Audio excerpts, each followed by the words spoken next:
23వ వచనంలో నుండి 2వ రాజుల గ్రంథం 14వ అధ్యాయం 23వ వచనంలో నుండి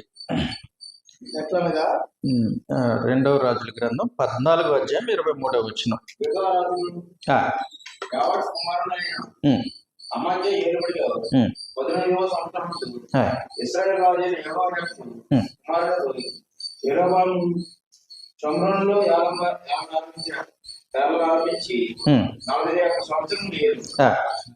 ఇతడును ఇశ్రాయేలు వారు పాపము చేయటకు కారణకు నాబాతు కుమారుడిని యెరొబోము చేసిన పాపములను విడువక అనుసరించి యెహోవా దృష్టికి చెడుతనం జరిగించింది. గతిల పేరు ఊరివాడైన అమితయ్య పుట్టిన తన సేవకుడైన యానాము ప్రవక్త ద్వారా ఇశ్రాయేలు దేవుడు యెహోవా సెలవిచ్చిన మాట చెప్తున్నారు. ఇతడు ఆమోదును పోగు మార్గము మొదలుకొని మైదానపు సముద్రం వరకు ఇశ్రాయేలు వారి సరిహద్దును మరలా స్వాధీనం చేసుకున్నాడు.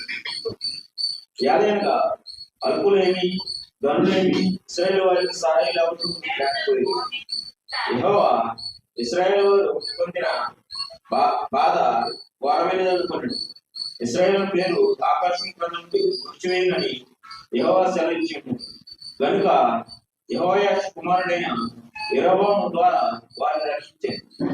యెరొబోము చేసిన ఇతర కార్యం గురించి, అతను చేసిన దాని అంతటి గురించి, అతని పరాక్రమం గురించి, అతను చేసిన యుద్ధం గురించి, దమస్కు పట్టణము యోధావారికి కలిగి ఉన్న ఆమోదు పట్టణము ఇశ్రాయేలు వారి కొరకై అతడు మరలా కట్టుకున్న సంగతి గురించి ఇశ్రాయేలు రాజుల వృత్తాంతమ గ్రంథములో రాయబడి ఉంది. యెరొబోము తన మిత్రులైన ఇశ్రాయేలు రాజులతో కూడా నిద్రించిన తరువాత అతని కుమారుడైన జకర్యా అతని మాలుగా రాబడి. చాలే. ఇశ్రాయేలు మొదటి రాజు సౌలు, ఆ తర్వాత దావీదు తర్వాత సొలొమోను తర్వాత రాజ్యం 2 భాగాలైంది. ఉత్తర రాజ్యం, దక్షిణ రాజ్యం, లేదా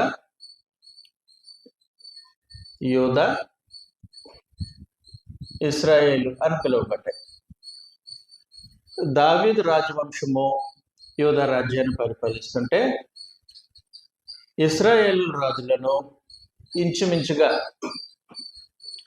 9 రాజవంశములు పరిపాలన చేశారు. ఈ 9 రాజవంశములలో 5వ రాజవంశం యెహూ. ఇతని గురించి మనం గ్రంథంలో పరిశీలించినప్పుడు ఆహాబు, అతని భార్య యెజెబెల్ ఇశ్రాయేలు దేశంలో బహు దుర్మార్గంగా ప్రవర్తించిన జనాంగం వాళ్ళు. అంతటి దుర్మార్గమైనటువంటి జనాంగాన్ని ఆ రాజును యెజెబెలును అంతమొందించడానికి పరమదేవుడు ప్రత్యేకించి యెహూ అనేటువంటి ఆయనను ఉపయోగించుకున్నారు. మొదటి రాజుల గ్రంథం 10వ అధ్యాయం 30వ వచనంలో యెహూ యెజెబెలును చంపిన తర్వాత అతడు ఇశ్రాయేలు పైన రాజుగా స్థిరపడ్డాడు. స్థిరపడినప్పుడు పరమదేవుడు ఈ విధంగా తెలియజేశారు. మొదటి రాజుల గ్రంథం 10వ అధ్యాయం 30వ వచనంలో 10వ అధ్యాయం 2వ రాజుల గ్రంథం 10వ అధ్యాయం 2వ రాజుల గ్రంథం 10వ అధ్యాయం 30వ వచనం. కావున యెహోవా యెహూతో నీవు ఇలాగ సెలవిచ్చాను, నీవు నా హృదయాలోచన అంతటి చొప్పున ఆహాబు కుటుంబములకు చేసి నా దృష్టికి న్యాయమైన దానిని జరిగించి బాగుగా నెరవేర్చితివి కనుక నీ కుమారులు 4వ తరం వరకు ఇశ్రాయేలు రాజుల సింహాసనం మీద ఆసీనులగుదురు. అంటే చాలు. ఈ యెహూతో ఏమన్నారనంటే, నీ కుమారులు 4 తరములు ఇశ్రాయేలు రాజుల సింహాసనం మీద ఆసీనులు అవుతారు అన్న తర్వాత, ఈ రాజవంశంలో నుండి యెహూ కుటుంబంలో యరొబాము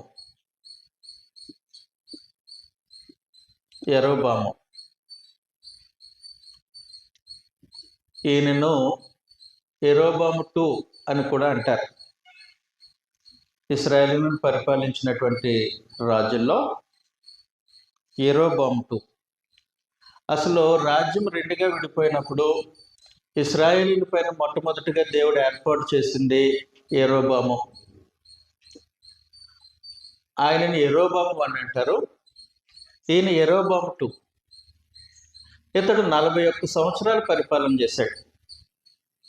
ఈ 41 సంవత్సరాల్లో ఇశ్రాయేలీల దేశం యొక్క రాజకీయ విధానం ఎలాగుందో మనకు సహోదరులు చదివినిపించారు.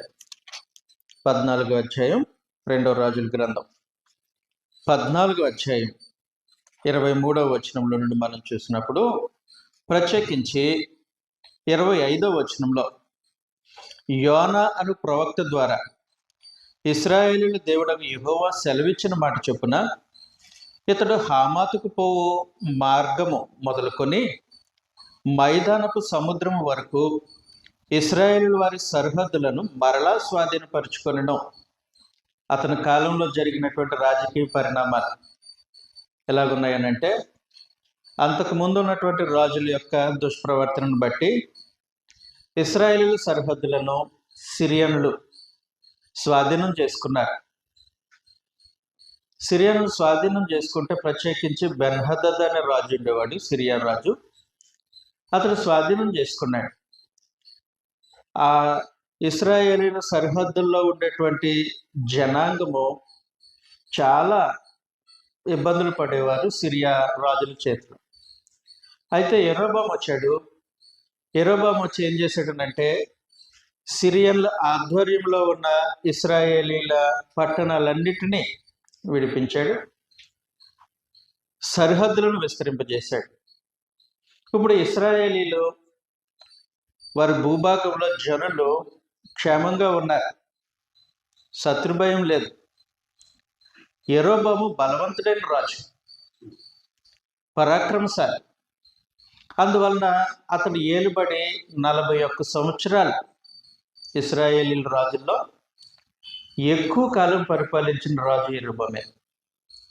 41 సంవత్సరాలు రాజరికంలో ఉన్నాడనంటే అతని రాజ్యం ఎంత స్థిరముగా ఉండుంటుందో, రాజు ఎంత బలవంతుడై ఉంటాడో, రాజు యొక్క పరిపాలన కింద ప్రజలు ఎంత క్షేమంగా, అంటే భౌతికమైనటువంటి క్షేమ సమాచారం ఉండుంటుందో, ఆ రాజు యొక్క అధికారంలో మనుషులు వారి యొక్క ఆర్థిక స్థితిగతులు ఎంత బలముగా స్థిరపడి ఉంటాయో, అలాంటి పరిస్థితుల్లో యరొబాము 41 సంవత్సరాలు పరిపాలన చేశాడు.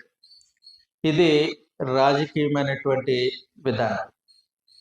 ఆస్తి పెరుగుతుంది, వ్యాపారాలు అభివృద్ధి చెందుతున్నాయి, వ్యవసాయము ఇబ్బంది లేదు, శత్రువుల దగ్గర నుండి వాళ్ళకి నష్టమేమి కలగట్లేదు.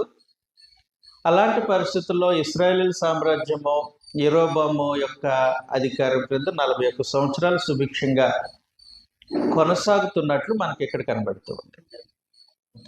అయితే దేవుడు ఇలాంటి క్షేమకరమైనటువంటి పరిస్థితులు ఇశ్రాయేలీలకు అనుగ్రహించినప్పుడు వాళ్ళ ఆత్మ సంబంధమైన జీవితము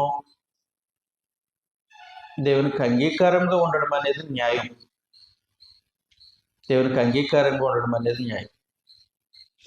దేవుని పట్ల వారు కనపరుస్తున్నటువంటి భక్తి విశ్వాసాలు దేవునికి అంగీకారంగా ఉండడం అనేది న్యాయం. కానీ రాజు మొదలుకొని ప్రజల వరకు వారి యొక్క ఆత్మ సంబంధమైనటువంటి జీవితము పతనం అయిపోతూ ఉంది. ఆ యరొబాము కాలంలో ఇశ్రాయేలీల యొక్క ఆత్మ సంబంధమైనటువంటి స్థితిగతులు ఎలాగున్నాయి, వారు దేవుని పట్ల వారి వైఖరి ఎలాగుంది, అలాగే తన సహోదరుల పట్ల వారి వైఖరి ఎలాగుంది అనే దాన్ని పరమదేవుడు ఒక 2 కెమెరాలు పెట్టి చూపిస్తున్నాడు. మొదటిది, ఇలాంటి క్షేమకరమైనటువంటి పరిస్థితుల్లో ఉన్న ఇశ్రాయేలీలు వారు దేవుని పట్ల ఏ విధంగా ఉన్నారు, అది హోషే గ్రంథం. ఇలాంటి క్షేమ సమాచారంలో క్షేమకరమైనటువంటి పరిస్థితుల్లో ఉన్నటువంటి ఇశ్రాయేలు ప్రజలు తన పొరుగువాని పట్ల ఎలాగున్నారు అనేది ఆమోసు గ్రంథం. వాళ్ళ ఆత్మ సంబంధమైన జీవితాలు దేవుని పట్ల తన పొరుగువాని పట్ల ఎలాగుంటాయి. వాస్తవానికి ధర్మశాస్త్రం అంతా ప్రభు అయిన యేసు క్రోడీకరించి 2 విషయాల్లో తెలియజేశారు. మార్కు సువార్త 12వ అధ్యాయం, మార్కు సువార్త 12వ అధ్యాయం 29 చదివేశాను. అందుకు యేసు ప్రధానమైనది ఏదనగా, ఓ ఇశ్రాయేలు వినుము, మన దేవుడైన ప్రభువు అద్వితీయ ప్రభువు నీవు నీ పూర్ణ హృదయముతోను, నీ పూర్ణాత్మతోను, నీ పూర్ణ వివేకముతోను, నీ పూర్ణ బలముతోను నీ దేవుడైన ప్రభువును ప్రేమింపవలనది ప్రధానమైన ఆజ్ఞ. రెండవది, నిన్ను వలె నీ పొరుగువారిని ప్రేమింపవలనది రెండవ ఆజ్ఞ. చాలు.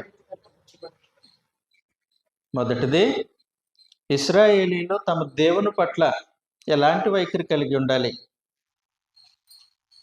రెండవది, ఇశ్రాయేలీలో తన పొరుగువాని పట్ల తన సహోదరుల పట్ల ఎలాంటి వైఖరి కలిగి ఉండాలనేదే ధర్మశాస్త్రం వాళ్ళకి నేర్పిస్తుంది. అయితే వారు తమ దేవుని ఏ విధంగా ప్రేమిస్తున్నారు అనే సమాచారం హోషే మాట్లాడితే, వారు తమ పొరుగువాని పట్ల ఎలాంటి వైఖరి కలిగి ఉన్నారు అనే సమాచారాన్ని ఆమోసు గ్రంథంలో చర్చింపబడింది. ఒకసారి మనము గ్రంథాన్ని పరిశీలిస్తూ ఉంటే ఆమోసు గ్రంథం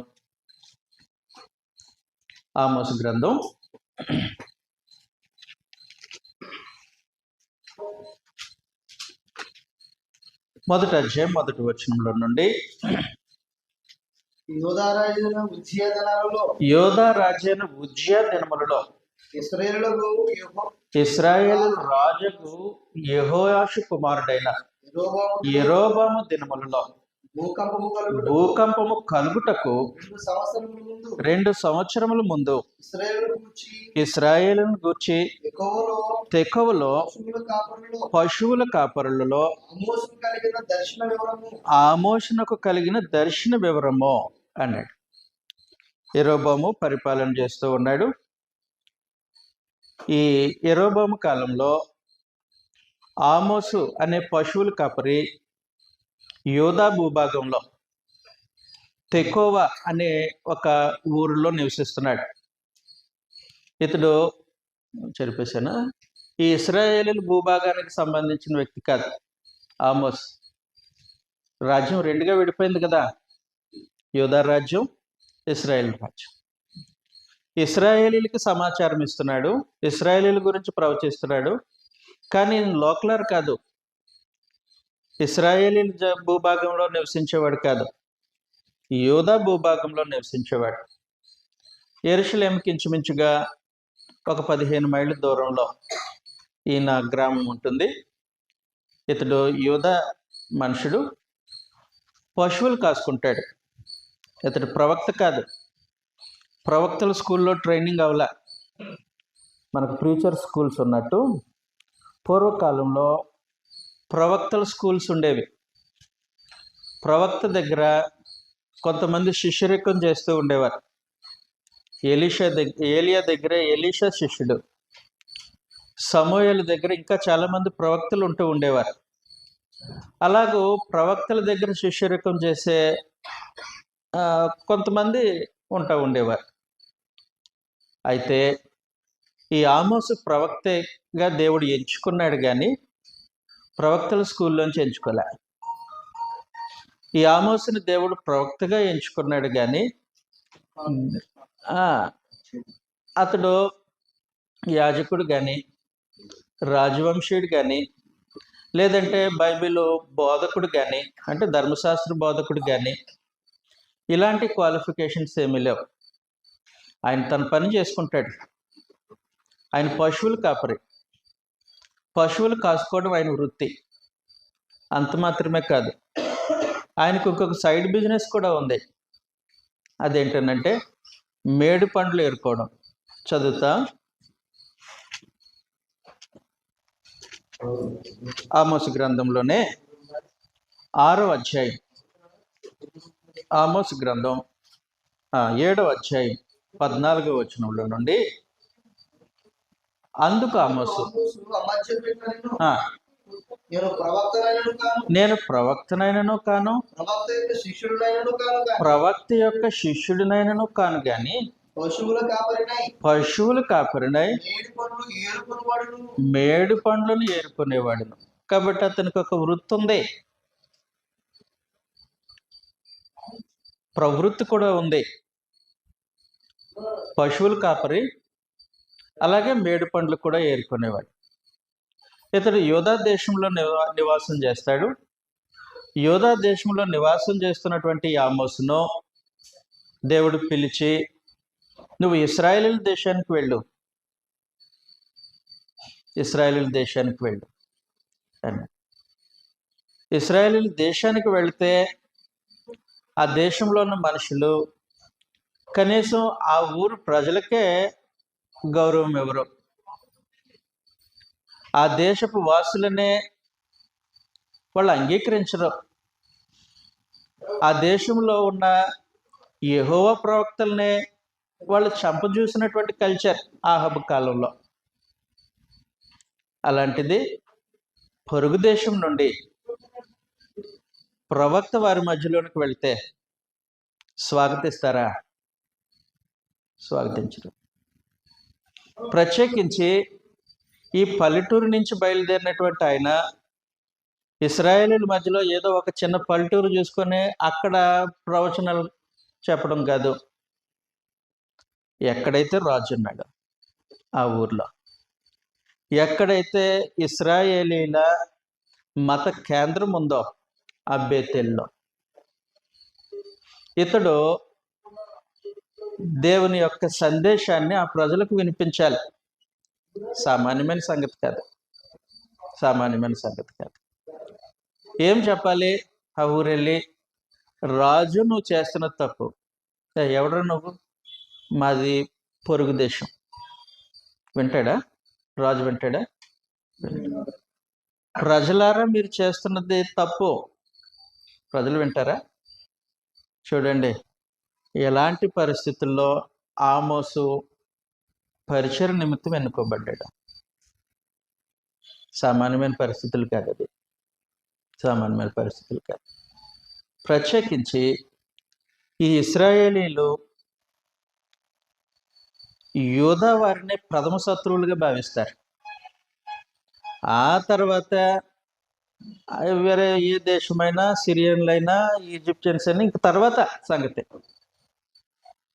కాబట్టి యూదా నుంచి ఒక వ్యక్తి వస్తున్నాడని అంటే ముందు రాజు తిరస్కరిస్తాడు. అసలు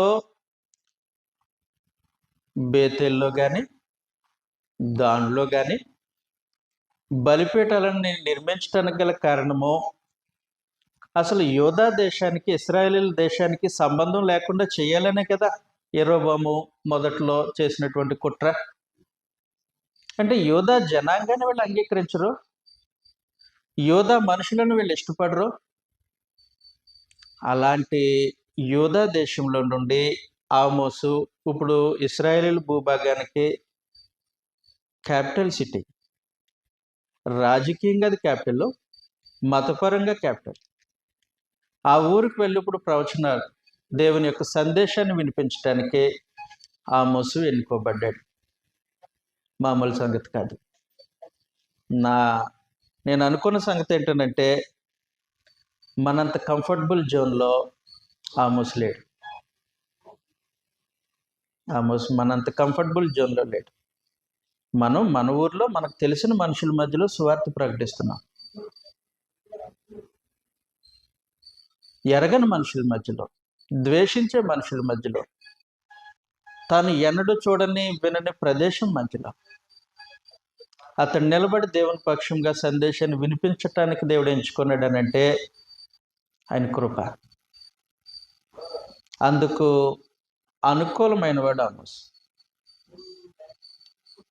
ప్రవక్త కాడు, ప్రవక్తల స్కూల్లో ట్రైనింగ్ అయిన వాడు కాదు.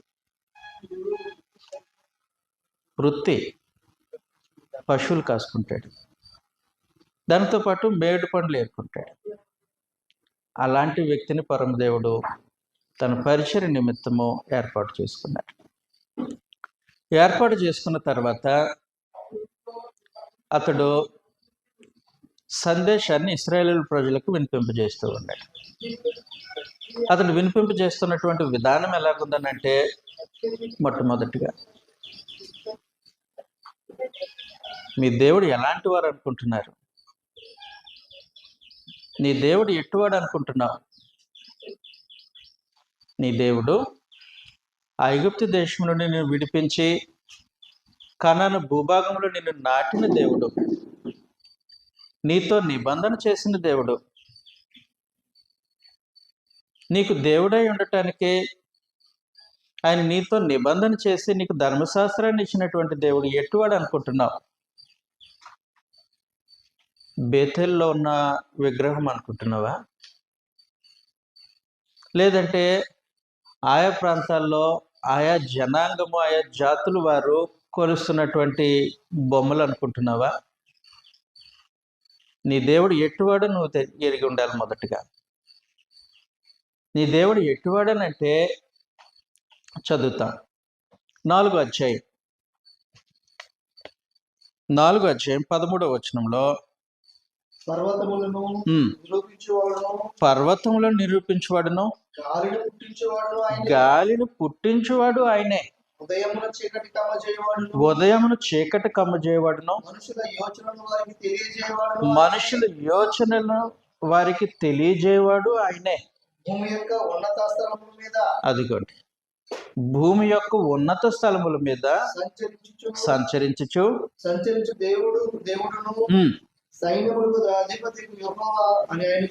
భూమి యొక్క ఉన్నత స్థలము మీద సంచరించు దేవుడును సైన్యములకు అధిపతి యెహోవా అని ఆయనకి పేరు. నీ దేవుడు ఎలాంటి వారు అనుకుంటున్నావు? పర్వతములను నిరూపించువాడును గాలిని పుట్టించువాడును ఆయనే. గాలిని ఎవరు పుట్టించలేరు. గాలిని పుట్టించువాడు ఆయనే. ఉదయమున చీకటి కమ్మజేయవాడును మనుషుల యోచనలను వారికి తెలియజేయవాడు ఆయనే. అసలు మనుషుల ఆలోచనలు ఏంటో తెలియజేసేవాడు ఆయన. అంటే మీ ఆలోచనలు, మీ విధానము, మీ హృదయం యొక్క తలంపులు సంపూర్ణంగా ఎరిగినవాడు. ఎలాంటి వారు అనుకుంటున్నావు నీ దేవుడు? ఒక ప్రాంతానికి పరిమితమైన బొమ్మ కాదు ఆయన. భూమి యొక్క ఉన్నత స్థలములన్నిటిలో ఆయన ప్రభావం ఉంది.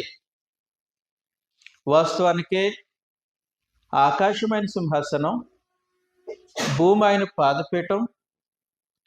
భూమిని తన పాదపీఠంగా చేసుకొని పరిపాలన చేస్తున్నటువంటి ఆయన పాదపీఠం కింద నివసిస్తున్నటువంటి మనుషుల యొక్క ప్రతి వ్యక్తి యొక్క ఆంతర్యాన్ని ఎరిగినవాడు ఆయన. కీర్తనల గ్రంథం 139వ అధ్యాయం 1వ వచనంలో నుండి, కీర్తనల గ్రంథం 139 1వ వచనంలో నుండి,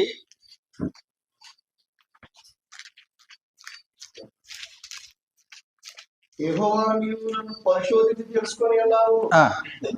నేను కూర్చుంటుటయు నేను లేచుటయు నీకు తెలియను. నాకు తలంపు పుట్టక మునిపే అదిగోండి, తలంపు పుట్టక మునిపే. నీవు నా మనసును గ్రహించి ఉన్నావు. అలాంటి ఆయన దేవుడు. మనుషుల యొక్క తలంపు పుట్టక మునిపే వారి తలంపు ఏంటో గ్రహించగలుగుతాడు ఆయన. ఆ, నా నడకను నా నడకను నా పడకను నువ్వు పరిశీలన చేసి ఉన్నావు. చర్యలన్నిటినీ నా చర్యలన్నిటినీ నీవు బాగుగా తెలుసుకొని ఉన్నావు. యెహోవా మాట నా నాలుకకు రాక మునిపే అది నీకు పూర్తిగా తెలుస్తున్నది. కాబట్టి ప్రతి మనిషి యొక్క తలంపును సంపూర్ణంగా ఎరిగినవాడు ఆయన. సంపూర్ణంగా ఎరిగినవాడు ఆయన. ఒక స్థలానికి పరిమితమైన వాడు కాదు, ఒక ప్రాంతానికి పరిమితమైన వాడు కాదు. ప్రత్యేకించి ఇశ్రాయేలీలు ఉన్నత స్థలంలోనే ఏర్పాటు చేసుకొని వాళ్ళు పూజిస్తున్నటువంటి ఆ రూపం ఆ ప్రాంతానికే పరిమితం అనేది వాళ్ళ ఆలోచన. భూమి యొక్క ప్రతి ఉన్నత స్థలం మీద సంచరించేవాడు ఆయన. భూమి యొక్క ప్రతి ఉన్నత స్థలం మీద సంచరించేవాడు. మనుషుల యొక్క యోచనను సంపూర్ణంగా ఎరిగినవాడు ఆయన. ఏమనుకుంటున్నారు ఇశ్రాయేలు ప్రజలు నీ దేవుని గురించి? రెండవ సంగతి 5వ అధ్యాయం 8వ వచనంలో, ఆమోసు గ్రంథం 5వ అధ్యాయం 8వ వచనంలో,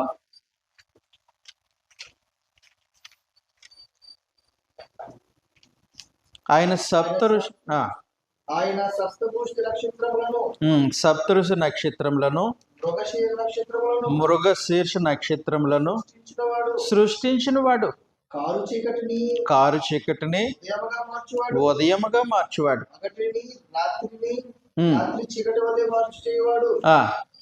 సముద్ర జలములను పిలిచి వాటిని భూమి మీద పొర్ల చేయవాడు. కాబట్టి అంతరిక్షాన్ని కలుగు చేసిన వాడు ఆయన. సప్తఋషి నక్షత్రములను మృగశీర్ష నక్షత్రములను సృష్టించిన వాడు. వాస్తవానికి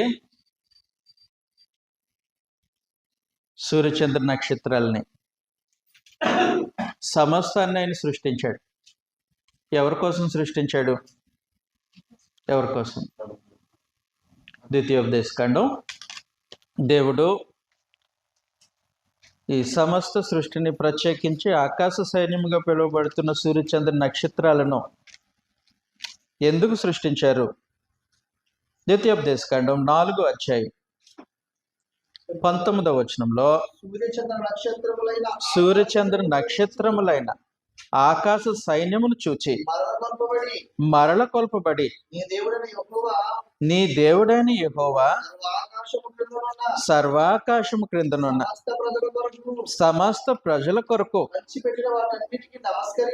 అదిగోండి నమస్కరించి వాటిని పూజింపకుండునట్లును. అది వాటిని ఎందుకు సృష్టించానంటే మనుషుల కొరకు, మనుషులకు పంచిపెట్టడం కొరకు వాటిని సృష్టించాను. అంతేగాని వాటిని పూజించటానికి కాదు, వాటిని పూజించటానికి కాదు. కాబట్టి మీరు జాగ్రత్త పడండి. 17వ అధ్యాయం ద్వితీయోపదేశకాండం 2వ వచనంలో నీ దేవుడైన యెహోవా నిబంధనను మీరు ఆయన దృష్టికి చెడ్డదానిని చేయొచ్చు. నేనిచ్చు ఆజ్ఞకు విరోధముగా అన్య దేవతలకు అనగా, ఇదిగోండి జాగ్రత్తగా ఆగునన్నా కంగారు. అన్య దేవతలకు అనగా సూర్యునికైనను చంద్రుడికైనను ఆకాశ నక్షత్రములలో దేనికైనను నమస్కరించి మొక్కొద్దు, మొక్కితే శిక్షార్హులు అనేసి. మొక్కొద్దు, మొక్కితే శిక్షార్హులు. కానీ ఇశ్రాయేలీయులు జనాంగం ఏం చేస్తూ ఉన్నారనంటే సమస్తాన్ని కలుగు చేసినటువంటి నక్షత్రాలను సూర్యచంద్రులను కలుగు చేసినటువంటి దేవుణ్ణి విడిచిపెట్టేసి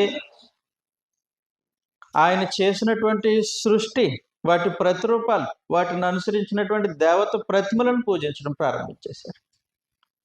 ఏమనుకుంటున్నారు మీ దేవుని గురించి? మీరు వాటి ప్రతిరూపాలు పూజిస్తున్నారు, ఆయన చేసినటువంటి సృష్టిని పూజిస్తున్నారు.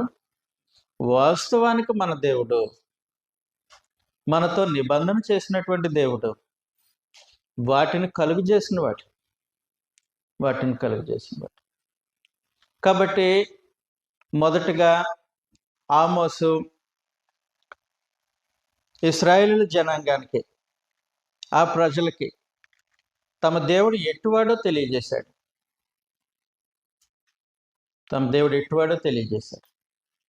మీ గురించి, మీ ఆలోచనల గురించి సంపూర్ణంగా ఎరిగిన వాడు ఆయన. రెండవ సంగతి, మీరు దేన్నైతే గొప్పగా భావిస్తూ ఉన్నారో వాటన్నిటినీ కలుగు చేసింది ఆయన. అంతటి ఉన్నతుడైన దేవుడు మీతో నిబంధన చేశారు. మిమ్మలను తన జనాంగంగా ఎంచుకున్నాడు. మహోన్నతుడైన దేవుడు తన స్వకీయ సంపాద్యంగా మిమ్మల్ని ఏర్పాటు చేసుకున్నాడు. ద్వితీయోపదేశకాండంలో 14వ అధ్యాయం 2వ వచనాన్ని మనం చూసినప్పుడు, ద్వితీయోపదేశకాండం 14వ అధ్యాయం 2వ వచనంలో, ఏలయనగా నీ దేవుడైన యెహోవాకు ప్రతిష్ఠిత జనము. అదిగో ఇశ్రాయేలు, నీ దేవుడైన యెహోవాకు ప్రతిష్ఠిత జనము, మరియు యెహోవా భూమి మీదనున్న సమస్త జనులలో విశేషముగా తనకు స్వకీయ జనమగునట్లు నిన్ను ఏర్పరచుకున్నాడు. అలాంటి దేవుడు తన స్వకీయ జనాంగంగా నిన్ను ఏర్పాటు చేసుకున్నాడు. నీ దేవుడు ఎట్టువారో, ఆయన దృష్టిలో నీ స్థానం ఎలాంటిదో ఒకసారి గమనించు, ఆలోచన చేయి. భూమి మీద అప్పటికే విస్తారమైన జనమున్నారు, బహుజన పదాలు ఉన్నాయి, బలమైన మనుషులు ఉన్నారు, శక్తి కలిగినటువంటి సామ్రాజ్యాలు ఉన్నాయి, నాగరికతలో అభివృద్ధి పొందినటువంటి మనుషులు ఉన్నారు. అయినప్పటికీ ఈ భూమి ఆకాశంలో సృష్టించిన సృష్టికర్త నిన్ను తన స్వకీయ సంపాద్యంగా ఎంచుకున్నారు. తన జనాంగంగా నిన్ను కోరుకున్నారు. 4వ అధ్యాయం ద్వితీయోపదేశకాండంలోనే 7వ అధ్యాయం 6వ వచనంలో నుండి, నీ దేవుడైన యెహోవాకు ప్రతిష్ఠిత జనము, నీ దేవుడైన యెహోవా భూమి మీద ఉన్న సమస్త జనముల కంటే నిన్ను ఎక్కువగా ఎంచి నిన్ను తనకు స్వకీయ జనముగా ఏర్పరచుకొనెను. మీరు సర్వజనుల కంటే విస్తారమని యెహోవా మిమ్మల్ని ప్రేమించి మిమ్మల్ని ఏర్పరచుకొనలేదు. సమస్త జనుల కంటే మీరు లెక్కకు తక్కువే కదా. అయితే యెహోవా మిమ్మల్ని ప్రేమించేవాడు గనుకను, తాను మీ తండ్రులకు చేసిన ప్రమాణమును నెరవేర్చువాడు గనుకను, యెహోవా బాహుబలం చేత మిమ్మల్ని రప్పించి దాసుల గృహములో నుండి, ఐగుప్తు రాజైన ఫరో చేతిలో నుండి మిమ్మల్ని విడిపించెను. ఆయన మిమ్మల్ని ప్రేమించి మిమ్మల్ని తన స్వకీయ సంపాద్యంగా చేసుకున్నాడు. అంతేగాని మీరు మిగిలిన జనాంగం కంటే ప్రబుద్ధులను కాదు. అబ్రహాము, ఇస్సాకు, యాకోబులకు చేసినటువంటి వాగ్దానాన్ని బట్టి దేవుడు మిమ్మల్ని తన స్వకీయ సంపాద్యముగా ఏర్పాటు చేసుకున్నాడు. అసలు వాస్తవానికి మీ స్థితి ఏంటంటే ధన్యులు. యెహోవా తమకు దేవుడిగా గల జనులు ధన్యులు. భూమి మీద ఉన్న వారి జనములందరిలో ఎవరికి ఆయన నిబంధన దేవుడు? ఇశ్రాయేలీలకే కదా. నేను మీ దేవుడిని, నేను తప్ప వేరొక దేవుడు మీకు ఉండకూడదు అని దేవుడు ఇశ్రాయేలీలకు ఆజ్ఞాపించడంతో ఆయన వారి నిబంధన దేవుడు అయ్యారు. అది ధన్యకరమైనటువంటి పరిస్థితి. కీర్తన గ్రంథం 33:12లో యెహోవా తమకు దేవుడుగా గల జనులు ధన్యులు అని రాయబడింది. ఇంత ఉన్నతమైనటువంటి స్థితిని దేవుడు ఇశ్రాయేలీలకు అనుగ్రహించారు. మీ దేవుడు ఎవరు అని ఒకవేళ ఎవరైనా ఇశ్రాయేలీలను అడిగితే మా దేవుడు భూమిని, ఆకాశాన్ని, సమస్తమును కలుగజేసినవాడు అని చెప్పాలి. అలా చెప్పే హక్కు ఇశ్రాయేలు ప్రజల సొంతం. అలా చెప్పటానికి ఆధిక్యత దేవుడు ఇశ్రాయేలు ప్రజలకు అనుగ్రహించాడు. చిన్న సంగతి కాదు అది, చిన్న సంగతి కాదు. మీరెవరు మనుషులు? మేము భూమి ఆకాశములను సృష్టించిన జీవము కలిగినటువంటి దేవునికి స్వకీయ సంపాద్యం. ఆయన కొరకు మేము ప్రతిష్ఠింపబడిన జనం.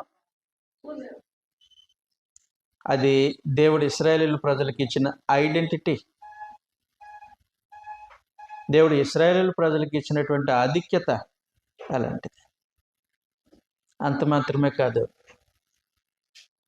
నా జనమైనటువంటి మిమ్మల్ని చూసి మిగిలిన జనులు ఆశ్చర్యపోవాలి. నా జనమైనటువంటి మీకు కలిగినటువంటి ఈ జ్ఞానము మిగిలిన జనాంగం మధ్యలో కొనియాడబడాలి. అందుకోసం నేను మీకు ధర్మశాస్త్రాన్ని ఇస్తున్నా. మీ స్థితి ఉన్నతంగా ఉండటానికి ధర్మశాస్త్రం. చదువుతాం ఒకసారి. ద్వితీయోపదేశకాండం 4వ అధ్యాయంలోనే 6వ వచనంలో నుండి. ద్వితీయోపదేశకాండం 4వ అధ్యాయం 6వ వచనం. ఈ కట్టడలన్నిటినీ మీరు గైకొని అనుసరింపవలెను. వాటిని గూర్చి వినుల జనుల దృష్టికి ఇదే మీకు జ్ఞానము, అదే మీకు వివేకము. వారు చూచి నిశ్చయముగా ఈ గొప్ప జనము జ్ఞాన వివేచన గల జనమని చెప్పుకొందరు. అది సంగతి. ధర్మశాస్త్రము దేవుడు వారికి అనుగ్రహించి వివేకం, జ్ఞానం కలిగినటువంటి జనులుగా ఆయన లోకానికి వీరిని కనుపరచాలని ఉద్దేశించాడు. తన స్వకీయ సంపాద్యంగా ఎంచుకున్నారు. ప్రతిష్ఠిత జనముగా ఏర్పాటు చేసుకున్నారు. వారికి ధర్మశాస్త్రాన్ని ఇచ్చి జ్ఞాన వివేకులుగా లోకానికి పరిచయం చేయటానికి, లోకంలో జ్ఞాన వివేకం కలిగినటువంటి జనులుగా వారు స్థిరపడటానికి దేవుడు వారికి ధర్మశాస్త్రం ఇచ్చారు. ధర్మశాస్త్రం ఇచ్చిన దేవుడు వారిని స్వకీయ జనాంగంగా ఎంచుకున్న వారి దేవుని అనుసరించి ప్రవర్తించలేదు. దేవుని ధర్మశాస్త్రాన్ని అనుసరించి ప్రవర్తించలేదు. అందుకొరకు ఆమోస్ గ్రంథం 3వ అధ్యాయం 1 నుంచి పరమదేవుడు వారితో ఈ విధంగా మాట్లాడుతూ ఉన్నాడు. చదువుతాం ఈ సంగతిని మనం. ఐగుప్తు దేశము నుండి యెహోవా రప్పించిన ఇశ్రాయేలు వారులారా, మిమ్మును గూర్చియు ఆయన రప్పించిన కుటుంబములందరిని గూర్చియు ఆయన సెలవిచ్చిన మాట ఆలకించుడి. ఆయన సెలవిచ్చిన మాట ఆలకించుడి. అదేమనగా భూమి మీద సకల వంశములలోను మిమ్మును మాత్రమే నేను ఎరిగి ఉన్నాను. అది చాలు. మిమ్మల్ని మాత్రమే నేను ఎరిగి ఉన్నాను. నా జనాంగంగా మిమ్మల్ని ఎరిగి ఉన్నాను. నా ధర్మశాస్త్రాన్ని అనుగ్రహించినటువంటి ప్రజలుగా మిమ్మల్ని ఎరిగి ఉన్నాను. మిమ్మల్ని మాత్రమే నేను ఎరిగి ఉన్నాను అని అన్నాడు. అంటే ఇశ్రాయేలీని పరమదేవుడు పాయింట్అవుట్ చేస్తున్నాడు.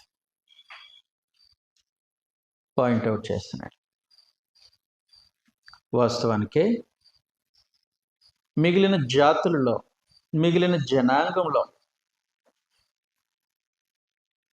పరమదేవుడు నీతిని, న్యాయాన్ని, వారి ప్రవర్తనలో యథార్థతను ఎదురు చూస్తాడు. వారందరికంటే ఎక్కువగా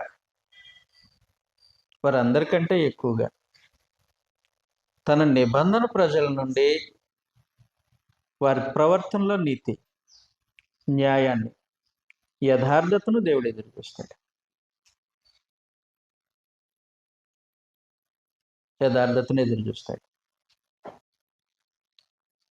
అలాగే ఎదురు చూస్తూ ఉన్నప్పుడు పరమదేవుడు ఆ ఇశ్రాయేలు జనాంగంలో గుర్తించింది ఏంటనంటే పాపం కనబడుతూ ఉంది. హోషే గ్రంథం 4:8 ఆనాడు యెరొబోము కాలంలో ఇశ్రాయేలీయుల జనులు వారు జరిగిస్తున్నటువంటి పాపము తీవ్రత ఒకసారి అక్కడ చర్చింపబడింది. హోషే గ్రంథం 4:8 నా జనుల పాపములను నా జనుల పాపములను ఆహారముగా చేసుకుంటారు కనుక. ఏంటండి పాపం ఆహారమా? పాపం చేయడం ఆహారంగా అయిపోయింది వాళ్ళకి. నా జనులు పాపమును ఆహారముగా చేసుకుందరు గనుక పాపమును ఆహారముగా చేసుకుంటారు కనుక జనులు మరి అధికముగా పాపము చేయవలనని పాపం చేయవలనని వారు కోరుదురు. మామూలు సంగతి కాదు. ఇక్కడ ఉన్న పరిస్థితి ఏంటంటే పాపాన్ని ఆహారంగా చేసుకున్నారు. అంటే ఉదయం పాపం చేస్తాడు, మధ్యాహ్నానికి పాపానికి ఆకలేస్తుంది, మళ్ళీ ఆకలేస్తుంది, మళ్ళీ మధ్యాహ్నం కూడా పాపం చేస్తాడు, మళ్ళీ సాయంత్రం. మనుషులు భోజనం ఎన్నిసార్లు చేస్తారో అన్నిసార్లు వాళ్ళకి పాపము ఆనవాయితీ అయిపోయింది. మరి ఎక్కువగా పాపం చేయాలని వాళ్ళ ఆలోచన కలిగి ఉన్నారు. సబబా? అలాంటి ప్రవర్తన ఇశ్రాయేలీయులకు సబబా? అలా ప్రవర్తించడము దేవుని దృష్టికి అంగీకారమా? కాదు. అందువలన ఆమోసు తన గ్రంథంలో వారిని హెచ్చరిస్తూ వారు చేసినటువంటి ప్రతి పాపాన్ని ఎత్తి చూపుతూ అసలు వాస్తవానికి దేవుడు మీ దగ్గర నుంచి ఎదురు చూస్తున్నది ఇది అని తెలియజేస్తూ తన సందేశాన్ని ఆ జనాంగానికి వినిపింపజేస్తూ ఉన్నాడు. వాళ్ళు చేసినటువంటి పాపం మొదటిగా 2వ అధ్యాయం, ఆమోస్ గ్రంథం 2వ అధ్యాయం 6వ వచనంలో నుండి యెహోవా సెలవిచ్చినదేమనగా ఇశ్రాయేలు 3 సార్లు 4 సార్లు చేసిన దోషమును బట్టి నేను తప్పకుండా దానిని శిక్షింతును. చాలండి. 3 సార్లు 4 సార్లు చేసిన దోషం అంటే దేవుడు 1, 2, 3, 4 అని లెక్క పెడుతున్నాడా?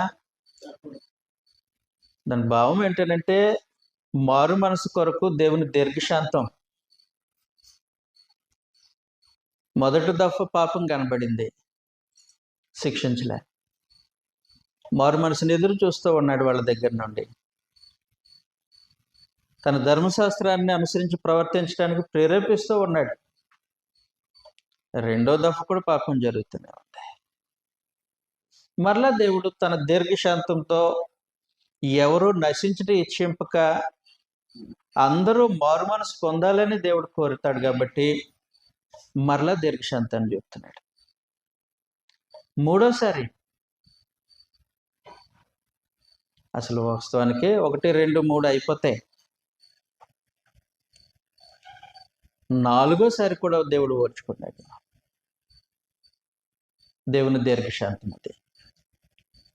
3 సార్లు 4 సార్లు మీరు చేసిన పాపమును బట్టి నేను మిమ్మల్ని శిక్షిస్తాను. దేవుని దీర్ఘశాంతం మారు మనసు కొరకు. వాస్తవానికి సొదొమ గొమొర్రా పట్టణాల సంగతి మనకు తెలుసు. దేవదూతలు నాశనం చేయడానికి పనిగట్టుకొని వచ్చారు. పనిగట్టుకొని వచ్చిన తర్వాత వాళ్ళు మాట్లాడుతున్నటువంటి సమాచారం ఒకసారి చదువుతాం. ఆదికాండం 18వ అధ్యాయం 20వ వచనంలో నుండి. ఆదికాండం 18వ అధ్యాయం 20వ వచనంలో నుండి. మరియు యెహోవా సొదొమ గొమొర్రాలను గూర్చిన మొర గొప్పది గనుకను వాటి పాపము బహు భారమైనది గనుకను నేను దిగిపోయి నా యొద్దకు వచ్చిన ఆ మొర్ర చొప్పుననే ఏంటండి సంపూర్ణముగా చేసిరో లేదో. సంపూర్ణం కాకపోతే ఇంకో అవకాశం ఇస్తావా? దేవుని దీర్ఘశాంతం. వారు సంపూర్ణంగా చేసినో లేదో కంప్లైంట్స్ 1 by 1 వచ్చేసాయి. మొర, వీళ్ళ ద్వారా హింసింపబడుతున్నటువంటి జనాంగం యొక్క మొర, వారు దుర్మార్గపు చేష్టలను బట్టి నలిగిపోతున్నటువంటి ప్రజల యొక్క మొర, అందులో లోతు కూడా ఉండొచ్చు. మొర విన్నాడు దేవుడు. శిక్షించడానికి ముందు ఒకసారి కన్ఫర్మ్ చేసుకుందాం. కన్ఫర్మ్ చేసుకుందామనంటే ఆయనకి తెలీదా వీళ్ళ స్థితి? తెలుసు. దేవదూతలు వారి మధ్యలోనికి ప్రవేశించినప్పుడు మారతారేమో, స్పందిస్తారేమో. వచ్చిన వాళ్ళు సామాన్యమైన మనుషులు కాదు. దేవదూతలు ప్రత్యేకించి గుర్తింపబడతారు. అబ్రహాం గుర్తించినట్టు, లోతు గుర్తించినట్టు, సొదొమ మనుషుల చేత దేవదూతలు గుర్తింపబడతారు. జాగ్రత్త పడాలి, దిద్దుకోవాలి. లోతుతో పాటు కనీసం లోతు అల్లుళ్ళైనా మారాలి. మారు మనసు పొందాలి. వాళ్ళు మారు మనసు కొరకు దేవుడు ఇచ్చిన అవకాశం అది. అవకాశం ప్రత్యేకించి దేవదూతలు అన్నారు, నువ్వు నీ భార్య నీ కుమార్తెలు. మరి పెళ్ళిళ్ళు చేయటానికి 2 పడుచు వాళ్ళని చూశాను, వాళ్ళని కూడా తీసుకొచ్చి వెళ్ళిపోండి. దేవుని దీర్ఘశాంతం. 3 సార్లు 4 సార్లు చేసినటువంటి దోషం పట్ల దేవుడు దీర్ఘశాంతం వహించాడు. ఇశ్రాయేలీలు యెరోబాము కాలం మొదలుకొని మొదటి యెరోబాము నుంచి 2వ యెరోబాము వరకు జరుగుతున్నటువంటి ప్రతి దుర్మార్గపు చేష్టల విషయంలో దేవుడు సహించుకుంటూ వచ్చాడు. మిమ్మల్ని ఒక్కరినే సహించట్లేదు, పొరుగు దేశాలను కూడా సహించాను. మొదటి అధ్యాయంలో సమాచారం. పొరుగు దేశాలను కూడా క్షమించాను. అయితే ఒక సంగతి, వాళ్ళని వారి మారు మనసు కొరకు దీర్ఘశాంతంతో కనిపెట్టిన వాడిని నా నిబంధన ప్రజలైన మీ విషయంలో నేను కూడా దీర్ఘశాంతం వహించి కనిపెట్టాను. ఇంకొక సంగతి, వారికంటే ఎక్కువ ఎదురు చూస్తున్నా, వారికంటే ఉన్నతమైన స్థానంలో మిమ్మల్ని పెట్టాను, వారికంటే ఉన్నతంగా బ్రతకటానికి నా ధర్మశాస్త్రాన్ని ఇచ్చాను. నీ దగ్గర నుంచి ఎక్కువ ఎదురు చూస్తున్నాను కాబట్టి 3-4 సార్లు చేసినటువంటి పాపం మీ విషయంలో దీర్ఘశాంతం వహిస్తూనే ఉన్నా, మార్పు చెందినట్లు నాకు కనబడట్లే. మీ ప్రవర్తన ఎలాగుంది? నాతో నిబంధన చేసుకున్నటువంటి జనులారా మీ ప్రవర్తన ఎలాగుంది? నా జనాంగమైన లోకంలో చెప్పుకునే మీ యొక్క వ్యక్తిత్వం ఎలాగుంది? పాపము ఆహారమా మీకు? ఆహారం లేకపోతే మనిషి బ్రతకలేడు. వాస్తవానికి వీళ్ళ దినచర్యలో పాపం చేయకుండా బ్రతకలేరు, అలాగ అలవాటు పడిపోయారు. వాళ్ళ దినచర్యలో వాళ్ళు చేస్తున్నటువంటి పాపం ఎలాగుందనంటే ఇప్పుడు చెప్తున్నాడు. ఆమోస్ గ్రంథం 2వ అధ్యాయం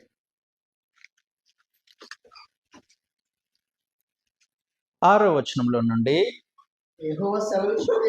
యెహోవా సెలవిచ్చినదేమనగా ఇశ్రాయేలు 3 సార్లు 4 సార్లు చేసిన దోషమును బట్టి మీ విషయంలో నా దీర్ఘశాంతము ఎండ్ కార్డ్ ఖచ్చితంగా శిక్షిస్తానికి మీదట. ఇయాలి అనగా ద్రవ్యమునకై దాని జనులు నీతిమంతులను అవివేదురు. చాలు. నీతిమంతులు దేవుడు వారిని కాపాడుకుంటాడు. జలప్రళయ కాలంలో ప్రపంచమంతా జనులందరూ దేవుని ఎదుట అక్రమంగా వాడు ప్రవర్తిస్తూ ఉంటే వారి మధ్యలో ఒకే ఒక నీతిమంతుడు. ఆ నీతిమంతుని విషయంలో దేవుని వైఖరి ఎలాగుంది? నీతిమంతుని యొక్క క్షేమం కోరుకున్నాడా? నీతిమంతుని యొక్క నాశనం కోరుకున్నాడు పరమదేవుడు. నీతిమంతుడు క్షేమంగా ఉండాలి. సొదొమ గొమొర్రా పట్టణాల్లో లోతు ఒక్కడు నీతిమంతుడు. నీతిమంతుని క్షేమం కోరుకున్నాడు దేవుడు.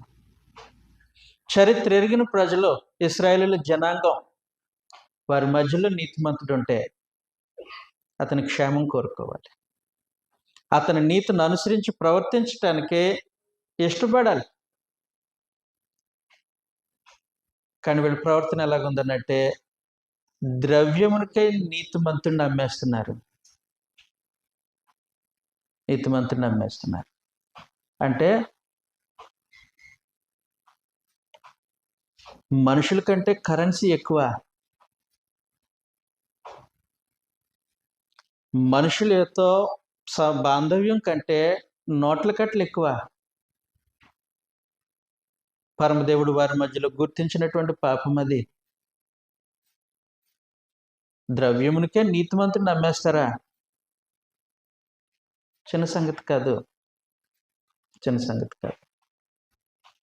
ఏదో ఆర్థికంగా ఏదో కలిసి వస్తుంది, ఆర్థికంగా కలిసి వస్తుంది కాబట్టి నీతిమంతుని సహవాసాన్ని వదులుకోవడం. ఆర్థికంగా ఏదో అవసరతో ఏదో లాభం చేకూరుతుంది కాబట్టి నీతిమంతుని తృణీకరించడం దోషమా, పాపమా? ఖచ్చితంగా పాపమే, ఖచ్చితంగా పాపమే. సమాజంలో ఒక నీతిమంతుడు ఉన్నాడనంటే మనుషులు అతని సహవాసాన్ని కోరుకోవాలి. సమాజంలో ఒక నీతిమంతుడు ఉన్నాడంటే అతని పట్ల దేవుని వైఖరి ఎలా ఉంటుందో తన నిబంధన ప్రజల వైఖరి కూడా అలాగే ఉండాలి. కానీ ప్రజలు ఏం చేస్తున్నారనంటే ద్రవ్యమునికై నీతిమంతుడిని అమ్మేస్తున్నారు. నీతికి విలువ లేదు, నీతిమంతునికి విలువ లేదు ఆ సమాజంలో. తర్వాత విషయాన్ని మనం చూస్తే దాని జనులు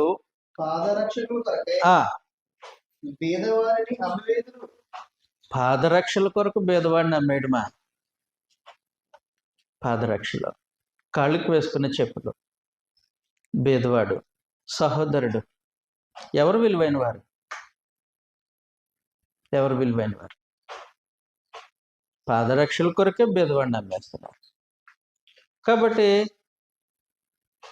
సహోదరుడని కానీ పొరుగువాడిని కానీ ఏ మాత్రమో ఆలోచన లేనటువంటి జనాంగం, వాళ్ళ సౌకర్యమే. అంతేగాని పొరుగువాడు నా వల్ల నా పొరుగువాడిని ప్రేమిద్దాం అని ధర్మశాస్త్రం నేర్పించినటువంటి సంగతుల్లో దేనిని వాళ్ళు పాటించట్లేదు. చదివేసేద్దాం 7వ వచనంలో, దరిద్రుల నోటిలో మన్ను వేయుటకు బహు ఆశపడదురు. దరిద్రుల నోటిలో మన్ను వేయడం. వాస్తవానికి పరలోకమందున్న దేవుడు ఇశ్రాయేలు ప్రజలకు ఆజ్ఞాపించినటువంటి సంగతుల్లో భేదవారి విషయంలో ప్రత్యేకించి ఆజ్ఞాపించాడు. భేదవాని పట్ల, దరిద్రుని పట్ల నీ వైఖరి ఇలాగుండాలి అని చెప్పేశాడు. ఒకసారి మనం చదువుతాం ద్వితీయోపదేశకాండం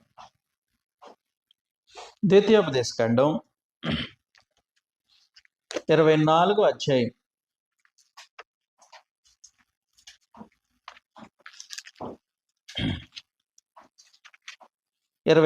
అధ్యాయం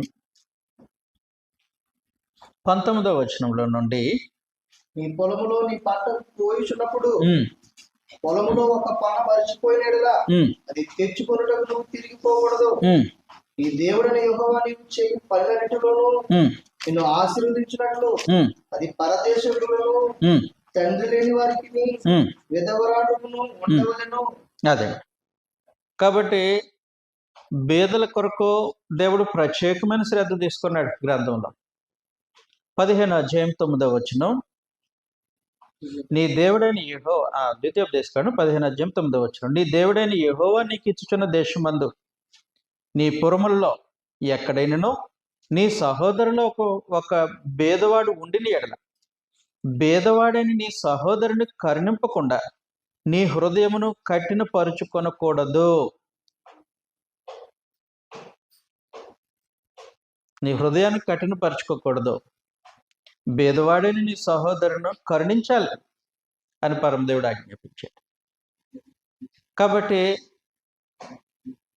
ధర్మశాస్త్రంలో నిన్ను వల్ల నీ పొరుగు వారిని ప్రేమించాలి అనే సంగతిని పరమదేవుడు వారికి నేర్పిస్తూ ఉన్నాడు, వారికి ఆజ్ఞాపించాడు. బేదవాడని నీ సహోదరుని ప్రేమించాలి. సామెతల గ్రంథం 17వ అధ్యాయం 5వ వచనంలో, సామెతల గ్రంథం 17వ అధ్యాయం 5వ వచనం, బేదలను ఎక్కిరించువాడు వారి సృష్టికర్తను నిందించువాడు. చాలు, బేదలను ఎక్కిరిస్తే వారి సృష్టికర్తను నిందించువాడు. కాబట్టి బేదల పట్ల దేవుని యొక్క వైఖరి, ధనము లేదంటే ఆర్థికమైనటువంటి పరిస్థితులు మానవ బాంధవ్యాలకి అడ్డుగా పరమదేవుడు ఏర్పాటు చేయలే.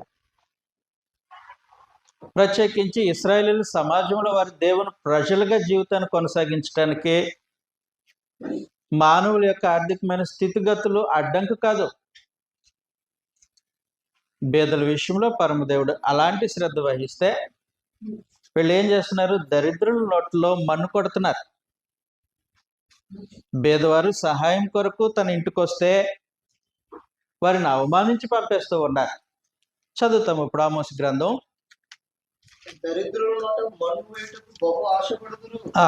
5వ అధ్యాయం 11వ వచనంలో నుండి. ఆమోస్ గ్రంథం 5వ అధ్యాయం 11వ వచనంలో, దోష నివృత్తికి రోకలు పుచ్చుకొని నీతిమంతులను బాధ పెట్టుచు గుమ్మములకు వచ్చు బేదవారిని అన్యాయం చేయటం వలన మీ అపరాధములు విస్తరింపవలననియో మీ పాపము ఘోరమైనదనియో నేను ఎరుగుదును. దరిద్రుల యొద్ద పంట మోపులు పుచ్చుకొనుచు మీరు వారిని అణగద్రొక్కుదురో. దరిద్రుల దగ్గర పంట మోపులు తీసుకుంటున్నారు. కాబట్టి బేదల పట్ల వాళ్ళ వైఖరి దేవునికి అంగీకారంగా లేదు. 2వ అధ్యాయం ఆమోస్ గ్రంథంలో ఉన్న 2వ అధ్యాయం 8వ వచనంలో, తాకట్టుగా ఉంచిన బట్టలను అప్పగింపక వాటిని పరుచుకొని అదిగండి.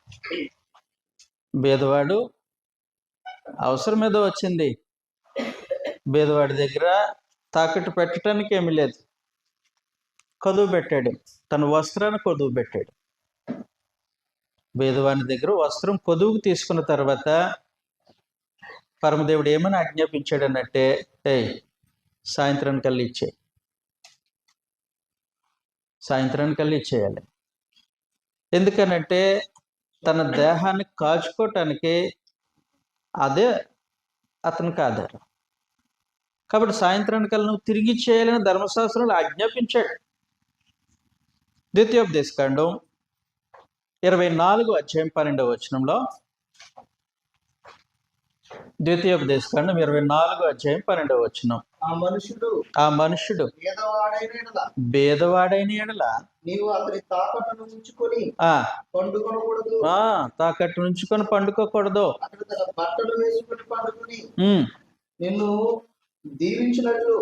అతడు మళ్ళా నువ్వు ఇచ్చేస్తే అతడి బట్టలు వేసుకొని పండుకొని నిన్ను దీవించినట్లు సూర్యుడు అస్తమించినప్పుడు నిశ్చయముగా తాకట్టు వస్తువును మరలా ఇచ్చేసాయి అన్నాడు. కానీ వీళ్ళు ఏం చేస్తున్నారన్నట్టే కొదువుకు వస్త్రం తీసుకొని వేళ్ళు వేసుకొని పడుకుంటున్నారు. మళ్ళీ పడుకునేది ఎక్కడ? బలిపీఠం దగ్గర పడుకుంటున్నారు. బలిపీఠం దగ్గర పడుకుంటారు. కాబట్టి పొరుగువాని పట్ల భేదవాని పట్ల వీళ్ళ వైఖరి ఇలాగుంది. పాపము చేయడమే వాళ్ళకి భోజనం, పాపం విషయంలో ఆకలి. అందువలన వారి యొక్క పాపములను ఒక్కొక్కటి ఎత్తి చూపుతూ వారిని హెచ్చరిస్తూ మీరు మారుమనసు పొందాల్సిన అవసరం ఉంది అని ఆమోసు తన సందేశాన్ని వినిపిస్తూ ఉంటాడు. 4వ అధ్యాయం మొదటి వచనంలో ప్రత్యేకించి స్త్రీలు, ఇశ్రాయేలీయుల సమాజంలో స్త్రీలు, వారు కూడా వారి ప్రవర్తన విషయంలో దేవుని ఎదుట దుర్మార్గంగా కనబడుతూ ఉన్నారు. చదువుతాం. సోమ్రోను పర్వతం మందున్న ఆవులారా. అది ఆవులారా అన్నాడు అని అంటే అది ప్రత్యేకించి స్త్రీలకు సంబంధించింది. భాషను వృషభములు అంటాడు పురుషుల గురించి మాట్లాడుతూ. భాషను ఆవులారా, దరిద్రులను బాధ పెట్టుచు వేదలను నలగొట్టు వారులారా, మాకు పానము తెచ్చి ఇవ్వమని మీ యజమానులతో చెప్పువారులారా. ఈ మాట ఆలకించండి. వాళ్ళ ప్రవర్తన కూడా పేదవారి పట్ల దరిద్రుల పట్ల కఠినంగా ఉంది. అంత మాత్రమే కాదు, వారి యజమానులకు వాళ్ళు ఆజ్ఞాపిస్తున్నారు, మాకు పానం తీసుకురా అని ఆజ్ఞాపిస్తూ ఉన్నారు. అది కాదు కదా ఇశ్రాయేలు కుటుంబంలో ఉండవలసిన వాతావరణం. అది కాదు కదా స్త్రీలు తన పొరుగువాని పట్ల చూపించవలసినటువంటి ప్రేమ. అది కాదు కదా స్త్రీలు తమ భర్తలకు లోబడి ఉండవలసిన విధానం.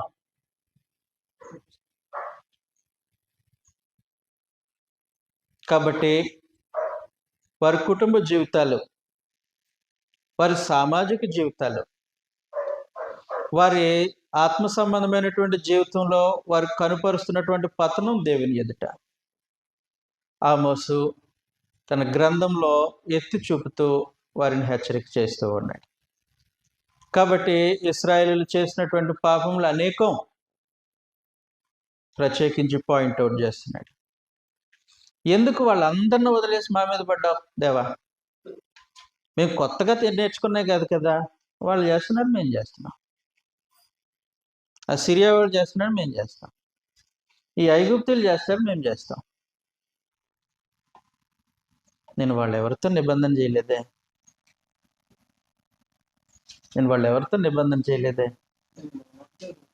వాళ్ళెవరిని నేను నా స్వకీయ సంపాద్యంగా నేను భావించలేదే, వాళ్ళెవరికి నేను ధర్మశాస్త్రం ఇవ్వలేదే. మీ స్థితిని ఎంత హెచ్చించిన తర్వాత మీరు నా ఎదుట అక్రమంగా ప్రవర్తిస్తే ఖచ్చితంగా మీరు శిక్షార్హులే అన్నాడు. 3వ అధ్యాయం 2వ వచనంలో అదేమనగా భూమి మీద సకల వంశములలోను మిమ్మును మాత్రమే నేను ఎరిగి ఉన్నాను. మీరు చేసిన దోషక్రియలన్నిటిని బట్టి. కారణం ఏంటి శిక్షించడానికి? మీరు చేసిన దోషక్రియలను బట్టి నిన్ను శిక్షించడానికి కారణం ఏంటి? అది మనకు అర్థం కావాలి. ఇప్పుడు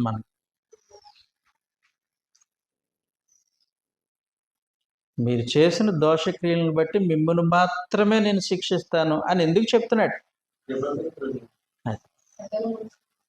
అది నిబంధన ప్రజలు. ఆయన వారి నిబంధన దేవుడు, వారికి ధర్మశాస్త్రం ఇచ్చాడు. మరి మనమెవరు? నేడు క్రైస్తవులు ఎవరు? దేవుని నిబంధన ప్రజలు. మనకు దేవుడు ఎవరు? భూమి ఆకాశములు సృష్టించిన ఆయన మన దేవుడు. ఆయన తన గ్రంథాన్ని మనకి ఇచ్చాడు, క్రొత్త నిబంధన సందేశాన్ని ఇచ్చాడు, క్రొత్త నిబంధన ఆజ్ఞల్ని ఇచ్చాడు. ఇప్పుడు ఎక్కువ న్యాయము, నీతి, పొరుగు వారిని ప్రేమించే విధానం దేవుడు ఎవరి దగ్గర నుంచి ఎదురు చూస్తాడు? ఎవరి దగ్గర నుంచి ఎదురు చూస్తాడు? మన వైఖరి మన పొరుగు వాని పట్ల, మన వైఖరి మన సహోదరుడి పట్ల, మన వైఖరి మన మధ్యలో నీతిమంతుడైన వాని పట్ల, మన వైఖరి మన మధ్యలో బేదవాడైన వాని పట్ల సరైనదిగా లేకపోతే శిక్ష ఎవరికి ఖరారు చేస్తాడు? శిక్ష ఎవరికి ఖరారు చేస్తాడు? నాకెందుకండి ఈ సంగతులన్నీ? అదిగో నేను ఆ కల్చర్ అక్కడి నుంచి తెచ్చుకున్నా. ఎక్కడి నుంచి? బయట నుంచి. నేను ఈ విధానం వాళ్ళ దగ్గర నుంచి నేర్చుకున్నా. వాళ్ళు బాగున్నారు కాబట్టి నాకు ఏం కాదు అనుకోవద్దు.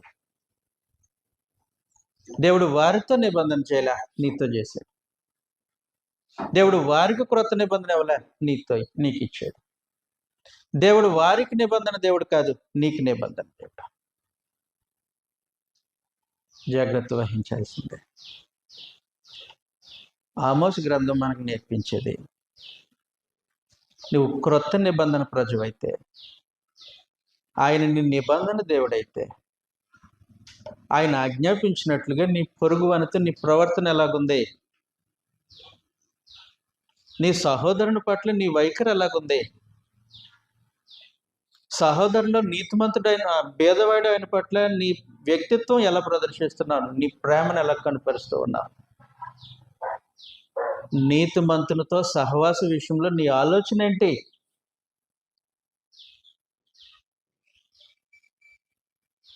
వాటి మీద నా ప్రవర్తన నీ విషయం మీద ఆధారపడి ఉంటుంది. మా వీధిలో వాళ్ళు ఇలాగుంటారు కాబట్టి నేను ఇలాగుండను కాదు, వాళ్ళతో నిబంధన చేయలేదు. మా పట్టణస్తులు దీన్ని జరిగించరు కాబట్టి నేను జరిగించను, వాళ్ళతో నిబంధన చేయలే, వాళ్ళతో నిబంధన చేయాలి. అందువలన ఆమోసు గ్రంథాన్ని మనం చదువుతూ ఉన్నప్పుడు సంగతులు ఈ రకంగా మనకు బాధపడుతూ ఉంటాయి. ఒకసారి మనం 3:2 చదివేసి బ్రేక్ తీసుకుందాం. చాలా సంగతులు ఉన్నాయి, దయతో గమనించాలని కోరుతున్నాను. అదేదనగా సకల మిమ్మును మాత్రమే నేను ఎరిగి ఉన్నాను కాబట్టి కనుక మీరు చేసిన దోషక్రియలన్నిటిని బట్టి మిమ్మల్ని శిక్షిస్తున్నాం. కాబట్టి మిగిలిన సంగతులు మనం తర్వాత ఆలోచన చేద్దాం. అందరికీ